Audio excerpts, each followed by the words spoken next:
Ahmedabad civil હોસ્પિટલના કસોટી ભવનમાં ડીએનએ સેમ્પલ આપવાની વ્યવસ્થા કરવામાં આવી। મૃતકના નજીકના સગા માતા પિતા અથવા બાળક ડીએનએ સેમ્પલ આપી શકશે।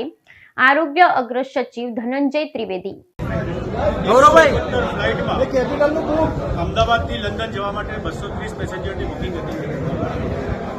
દુર્ભાગ્યપૂર્વક બપોરના 1:40 કલાકની આસપાસ ટેકઓફ થતાની સાથે જ આ ફ્લાઇટ દુર્ઘટનાગ્રસ્ત બની। જે વિસ્તારમાં ક્રેશની પ્લેન પડેલ ત્યાં અમદાવાદ સિવિલ હોસ્પિટલના વિદ્યાર્થીઓના હોસ્ટેલ, સ્ટાફ ક્વાર્ટર્સ અને અન્ય રહેણાંક વિસ્તાર હતો, જેથી પ્લેનના પેસેન્જર સિવાય આજે રહેણાંક વિસ્તારમાં જ્યાં પ્લેન ક્રેશની પડેલ ત્યાં પણ લોકોને ઈજાઓ પહોંચી છે।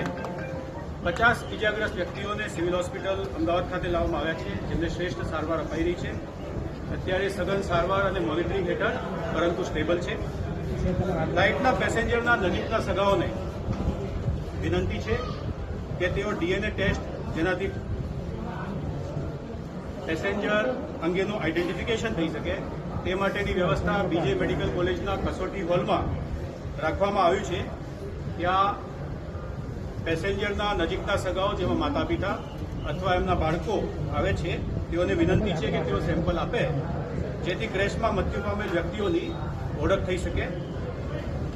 પ્લેનના મુસાફરોના સગાઓ અને ઇજાગ્રસ્ત વ્યક્તિઓના સગાઓને લગતી કોઈપણ જાણકારી માટે સિવિલ હોસ્પિટલે 2 હેલ્પલાઇન શરૂ કરી છે। 63 57 37 38 31 અને બીજો નંબર છે 63 57 37 38 41। આ નંબર ઉપર માહિતી માટે સંપર્ક કરી શકાય છે। આ સિવાય પ્લેન ક્રેશના વિક્ટીમના સગાઓ માટે મેડિકલ કોલેજ બિલ્ડિંગમાં કસોટી ભવન ખાતે અમે વેઇટિંગ એરિયાની વ્યવસ્થા કરેલ છે। ત્યાં જ ડીએનએ કલેક્શનની પણ વ્યવસ્થા કરેલ છે।